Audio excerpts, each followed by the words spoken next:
Hey everybody, welcome to week 3. We've been talking about product life cycles in this week's modules, and so these are the things you got to know for this week's quiz. During the maturity stage, that's where brands typically see the most profits. In the introduction and growth, they're still recouping the R&D.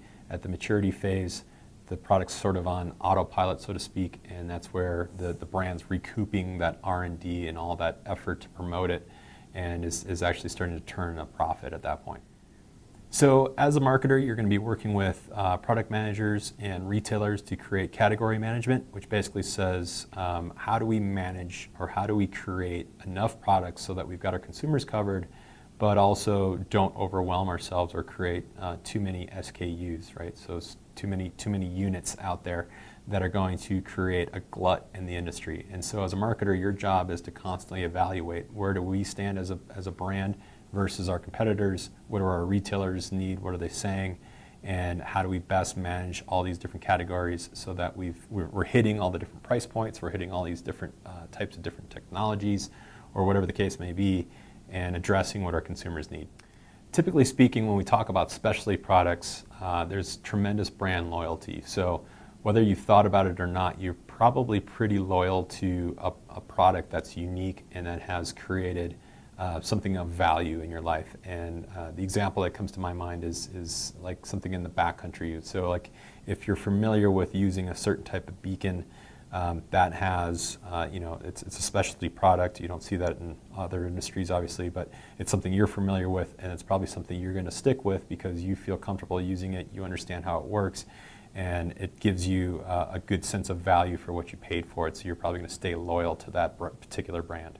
One way snow sports brands can increase value is to decrease the price and increase the features. So you see this often on brands that are keeping a product in line. So essentially they're going to carry a product over from one season to the next.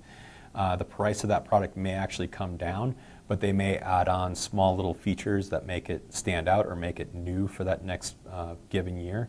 And it could be something as simple as just changing the graphic. Maybe the graphic wasn't so great the first year and maybe it's better the next year, but everything else is the same. That creates value, and it also creates demand because you've created a new product out of something that already exists, but you're creating an inherent value to that because you've upgraded it, so to speak, in terms of the consumer's mind. So as we think about life cycles during the decline phase, this is when the design team is starting to work on new products. Brand managers and product managers and marketing managers will come together and start to look at where they are in the marketplace and start to think about, okay, this particular product has worked well, but now there's new products that have come out that have caused this product to go into decline. What do we need to develop in order to create a new demand or create a stronger place in the market? During the introduction phase of the life cycle, that's when brands are going to be spending the most, right? So they've put a lot of money into R&D. They've probably put a lot of money into the marketing side of it. So this is when the brands have, essentially got their fingers crossed that this product's going to work. And this is where, the rubber hits the road, so to speak. So they've done all the planning, they've done all the R&D, and now they're trying to get this out there. And the introduction phase is what really kind of makes or breaks the product and sets it up for either a growth period or an immediate decline.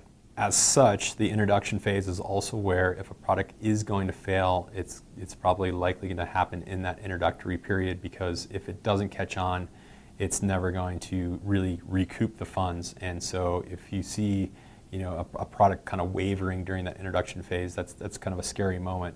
It may even be a great product, it just wasn't marketed properly, or maybe the marketplace just wasn't right at that time. But that's where if a product's typically going to fail, it's going to fail during the introductory period. You're going to hear a lot about media kits in marketing, and essentially a media kit is a snapshot of a brand. So if I knew nothing about your brand, I could pick up your media kit and learn everything that I need to know in terms of just basic information in a really quick, clear, concise manner, and get a better sense of why you exist as a brand.